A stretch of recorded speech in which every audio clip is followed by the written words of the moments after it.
आज के कैबिनेट में 5 बड़े फैसले लिए गए हैं जो कि हमारे समाज के करीब करीब कई वर्गों को छूने वाले फैसले हैं।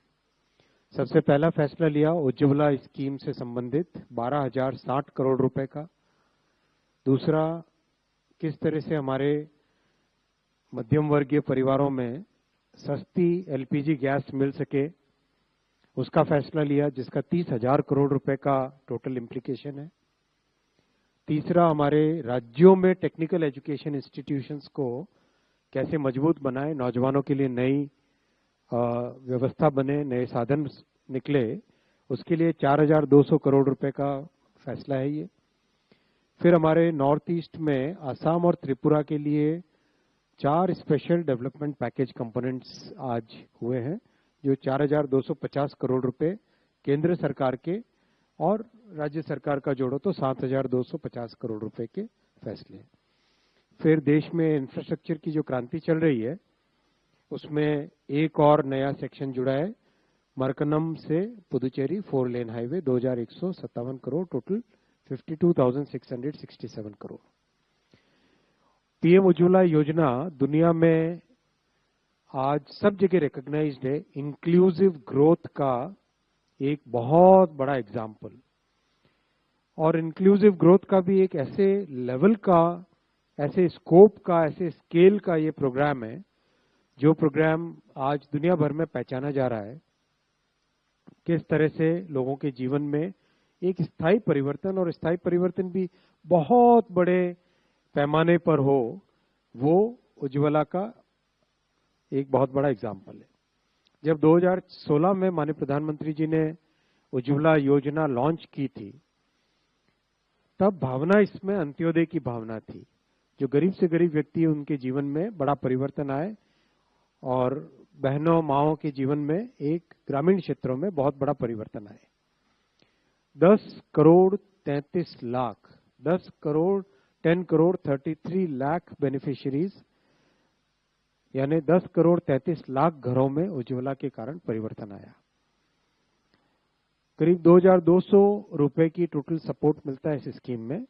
तो आज कैबिनेट में फैसला लिया गया 12,060 करोड़ रुपए का सपोर्ट पीएम उज्ज्वला बेनिफिशियरीज के लिए 2025-26 फाइनेंशियल ईयर में दिया जाएगा।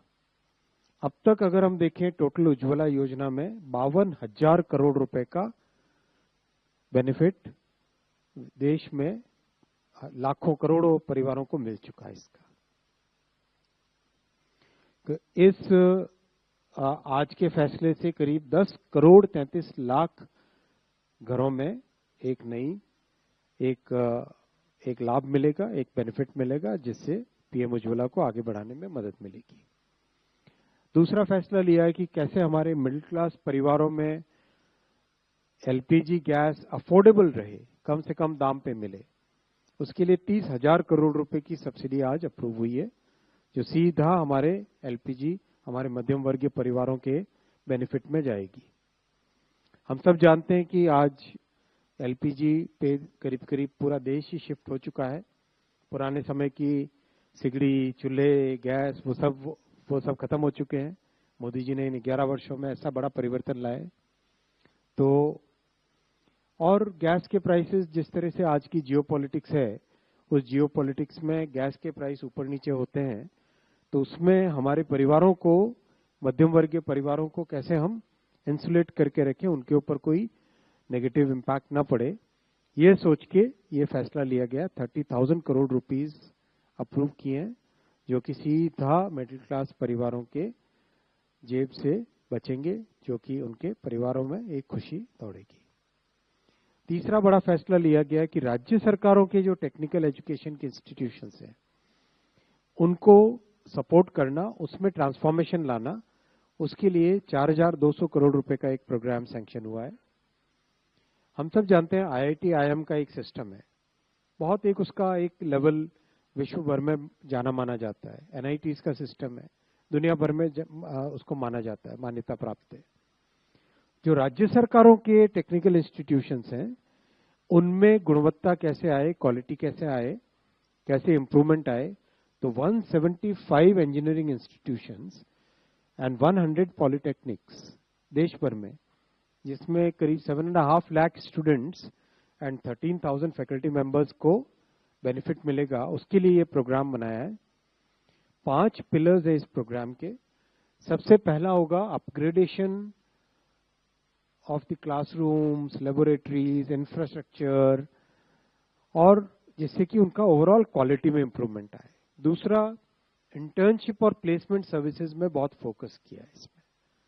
कैसे, जैसे आईटी सिस्टम है, तो आईटी सिस्टम में प्लेसमेंट का एक अपने आप में एक मैकेनिज्म बना हुआ है, जिससे कि इंडस्ट्री आती है, इंडस्ट्री के साथ एक कोलैबोरेटिव वे में एक डिस्कशन रहता है। वैसा ही सिस्टम स्टेट के इंस्टीट्यूशंस में बने, वो यहाँ पे इंट्रोड्यूस किया जाएगा। तीसरा, इंक्यूबेशन सेंटर्स, जो कि जैसे आईआईटी मद्रास का हम सबने देखा, बहुत ही अच्छा इंक्यूबेशन सेंटर है। आईआईटी दिल्ली में भी बहुत अच्छा है। वैसे ही इनोवेशन के हब्स को हम स्टेट गवर्नमेंट के इंस्टीट्यूशंस में कैसे डेवलप करें, वो इस प्रोग्राम का एक बड़ा हिस्सा रहेगा। वो इनोवेशन का एक बड़ा हिस्सा रहेगा। फिर गवर्नेंस कैसे सुधार हो, जैसे बोर्ड ऑफ गवर्नेंस का सिस्टम है आईआईटीज में। आईआईटी का प्रैक्टिकली सारे 99.9% फैसले बोर्ड ऑफ गवर्नर्स के लेवल पे होते हैं। तो राज्य सरकारों में भी कैसे डिपार्टमेंट ऑफ हायर एजुकेशन और डिपार्टमेंट ऑफ टेक्निकल एजुकेशन से बाहर आकर एक ऑटोनोमस वे में एजुकेशनल इंस्टीट्यूशंस में डिसीजन मेकिंग हो पाए, वैसे गवर्नेंस के मैकेनिज्म्स। फिर फिफ्थ, जो ग्लोबल बेस्ट प्रैक्टिसेस है, उनमें से बहुत सारी प्रैक्टिसेस, बेस्ट प्रैक्टिसेस आईआईटीज में, एनआईटीज में, उनको कैसे हम स्टेट गवर्नमेंट के इंस्टीट्यूशंस में लाएं। ये फंडिंग जो होगी वो परफॉर्मेंस लिंक्ड फंडिंग होगी, और जो अचीवमेंट आएगा उसके बेसिस पे इंस्टीट्यूशंस को और फंड्स दिए जाएंगे। काफी ऑब्जेक्टिव वे में इसका एवेल्युएशन किया जाएगा, डेटा ड्रिवन गवर्नेंस रहेगी। चौथा आज का फैसला है साथियों, नॉर्थ ईस्ट का। आप सब जानते हैं कि 11 वर्षों पहले नॉर्थ ईस्ट में एक के बाद एक डिस्प्यूट्स, वायलेंस, एजिटेशंस, एक सीरीज ऑफ एजिटेशंस चलता रहता था। नॉर्थ ईस्ट में इन्वेस्टमेंट कैसे जाएगा, शांति रहे, लॉ एंड ऑर्डर मेंटेन हो, बड़ा एक चैलेंज था।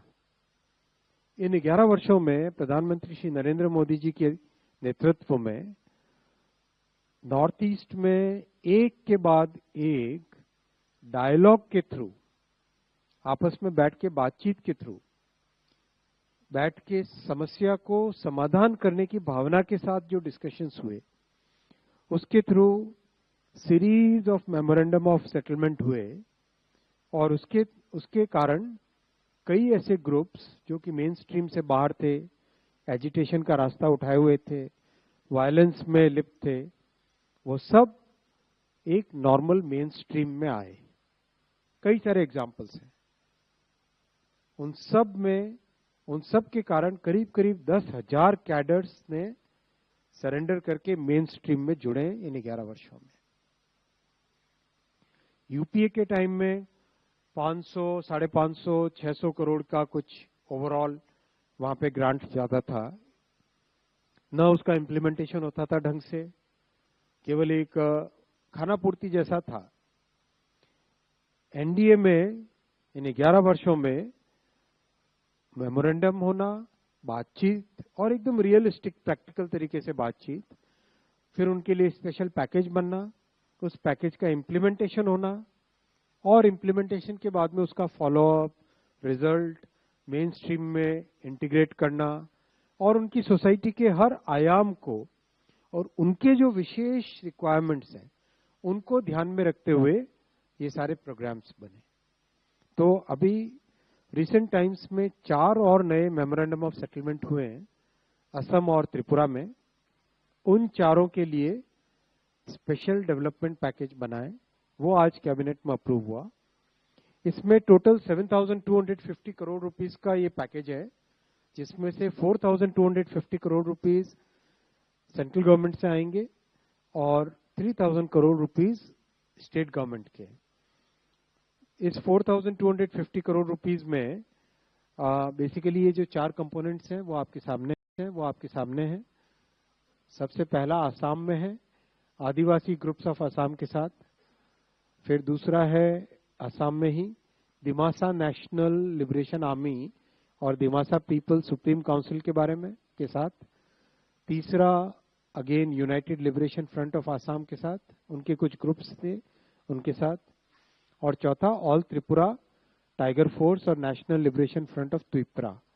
इन चारों के साथ जो डिस्कशन होके जो मेमोरेंडम ऑफ सेटलमेंट बना, उसके हिसाब से ये प्रपोजल्स अप्रूव हुए।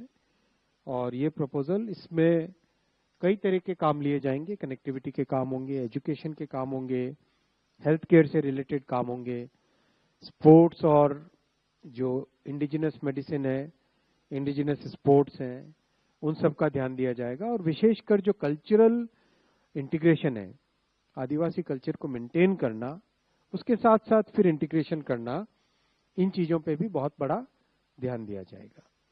प्रोजेक्ट्स बहुत ही स्पेसिफिक बनेंगे, लोकल कंसल्टेशन से बनेंगे स्टेट गवर्नमेंट के साथ, और जिन ग्रुप्स के बेनिफिट के लिए बने उन ग्रुप्स के साथ बैठ के प्रोजेक्ट्स का डिसीजन होता है और उनके साथ ही मिलके उसका इम्प्लीमेंटेशन होता है।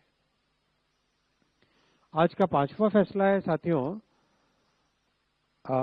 हाईवे सेक्टर में तमिलनाडु में मरक्कनम से Puducherry 4 lane highway 2157 crore rupees का प्रोजेक्ट है ये।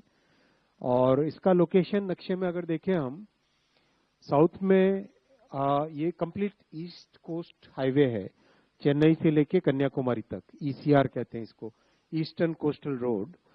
इस हाईवे का एक हिस्सा, छोटा सा हिस्सा जो अभी भी 2 लेन था, वो था पुदुचेरी से मरक्कनम।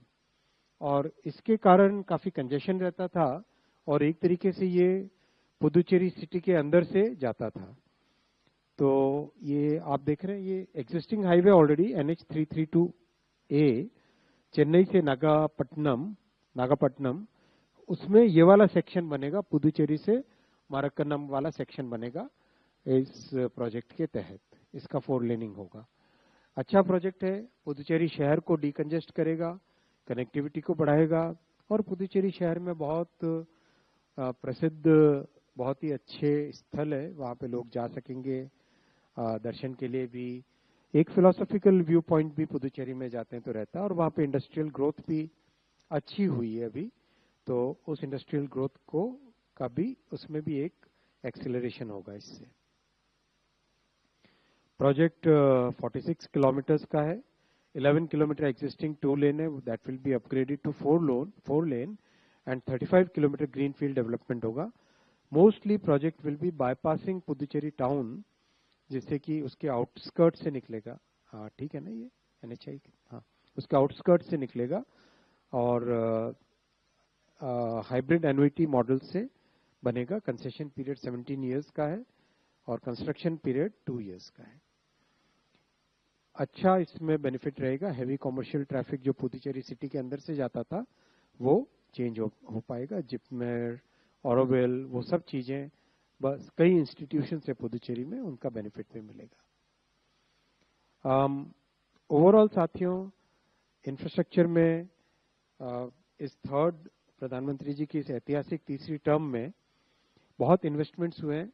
आज के अगर इन्वेस्टमेंट्स को और हम जोड़ें तो 10,51,000 करोड़ रुपीस के टोटल प्रोजेक्ट्स सैंक्शन हुए हैं।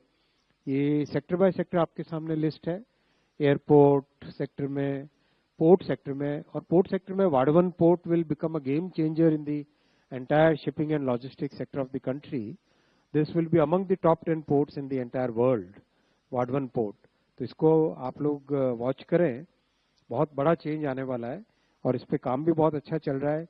ऑलरेडी पोर्ट बनने से पहले रेलवे कनेक्टिविटी का काम भी इसमें स्टार्ट हो गया है, डेडिकेटेड फ्रेट कॉरिडोर को जिम्मेदारी दी गई है। वैसा ही हाईवे में बहुत प्रोजेक्ट सैंक्शन हुए हैं, नॉर्थ से लेके साउथ, ईस्ट से लेके वेस्ट तक, और रेलवे में करीब 30 रेलवे प्रोजेक्ट सैंक्शन हुए हैं, जिसका बहुत अच्छा बेनिफिट मिलेगा देश को।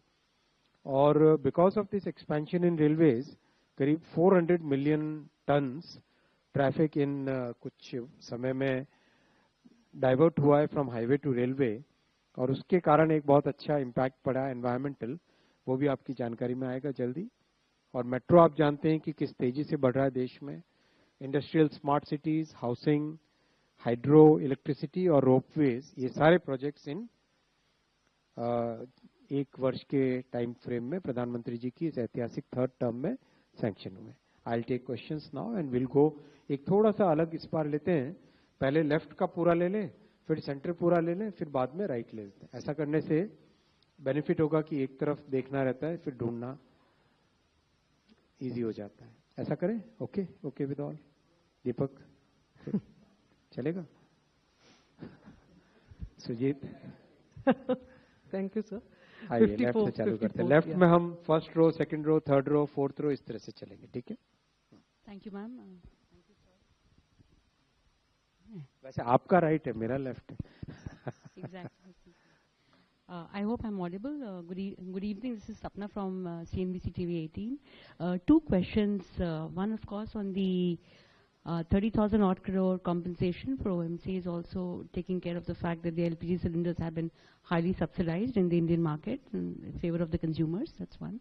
Second, sir, so just wanted to understand that there is around 41 to 42 odd thousand crores had been the rough under recoveries OMCs. 30,000 has been given. Any kind of a logic that has gone in onto this number, and when are the funds likely to be released? That's one. And second, sir, a broader question on the Trump tariffs, the 25 plus 25%. Any discussion that was held in the cabinet? Thank you, sir. Under recoveries का कोई amount है?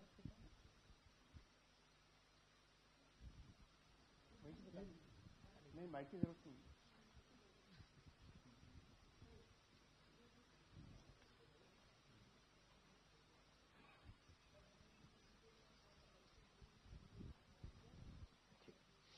तो अभी cabinet में what we have decided is 30,000 crore rupees का, because this is the amount which is attributable to the affordable LPG for households. इसके अलावा this number keeps fluctuating depending upon the market price and many other factors. So this is the number which has been approved. The second part of your question, whatever has been discussed in the cabinet is placed before you. So I'll request that we limit the questions to the points which are presented. ये तो जल्दी हो जाता है। 47।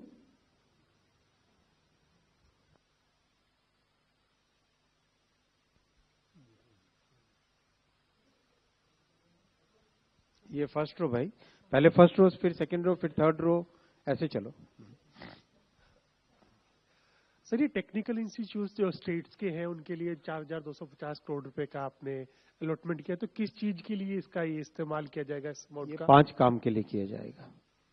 Quality improvement के लिए, internship placement services के लिए, इंस्टीट्यूट से अगर innovation.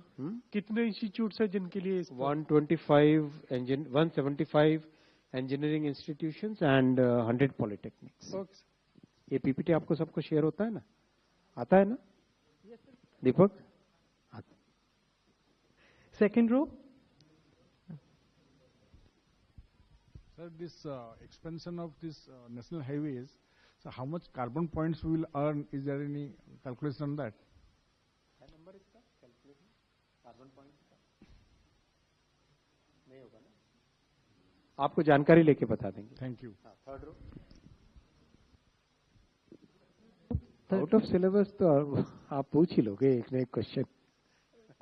Yeah, sir. I just wanted to know, this development, this technical education institutes. How will these technical engineering institutes and polytechnics be selected? Whether there's state governments के साथ consultations. Okay. Sir, Tarun from Zee Business. Sir, मैं वापस अपना ma'am के questions पे आना चाहूँगा। Sir, जो ये पैसा जो 30,000 करोड़ है, ये सर सप्लीमेंट्री ग्रांट्स के बाद रिलीज होगा या सर अभी आप बता दो माइक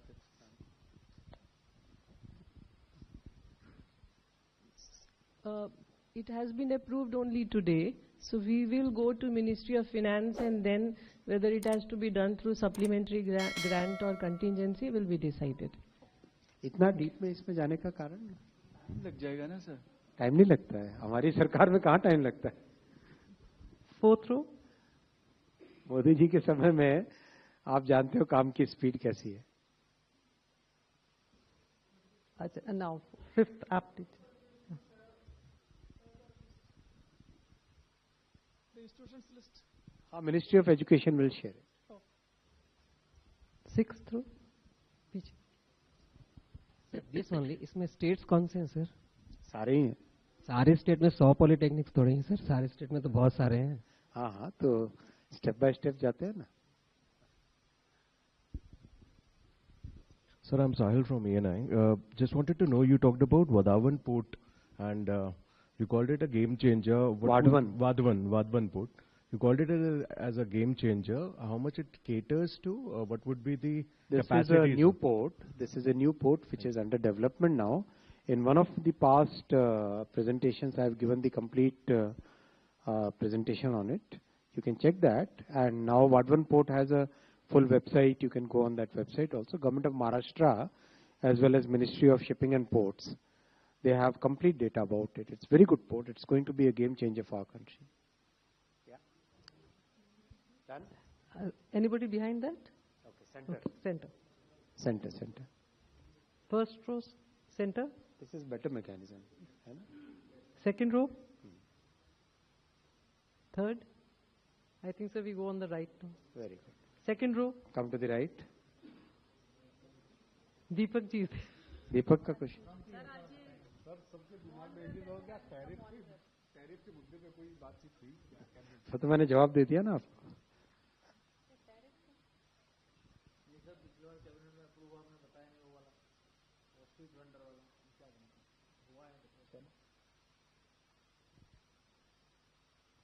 पूछो भाई. माइक दो ना भाई. हाँ, क्या हुआ दादा? सर मेरा सवाल है कि उज्ज्वला योजना में जो 10 करोड़ से ज्यादा जो कनेक्शन, गैस कनेक्शन दिए हैं, उसके बाद आज फिर से आपने जो पैसा जो आवंटन किया है, तो ये सर इसमें नए कनेक्शन फिर से देने के लिए है या जो ऑलरेडी जो कनेक्शन जो एग्जिस्ट करें उन्हीं को देंगे आप? उनको सपोर्ट करना है ना. 25-26 का ये. तो क्या नए कनेक्शन अभी आगे जारी रखे हैं, कोई बंद कर दिए? अभी मेरे ख्याल से नए कनेक्शन का कहीं से डिमांड तो मैंने नहीं सुना. करीब करीब सैचुरेशन हो चुका है इसमें. फिर भी मुझे ध्यान नहीं है, ये डिपार्टमेंट से आ जाएगा आपके पास. हाँ जी, आगे.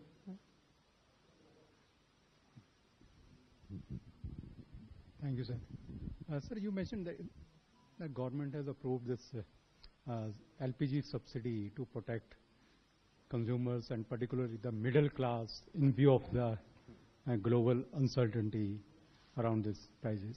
So could you please elaborate on that? What kind of uncertainty we are saying that? So if you, that will be helpful. Thank you. थोड़ा सा इमेजिनेशन अपना भी यूज कर लो यारो. आगे.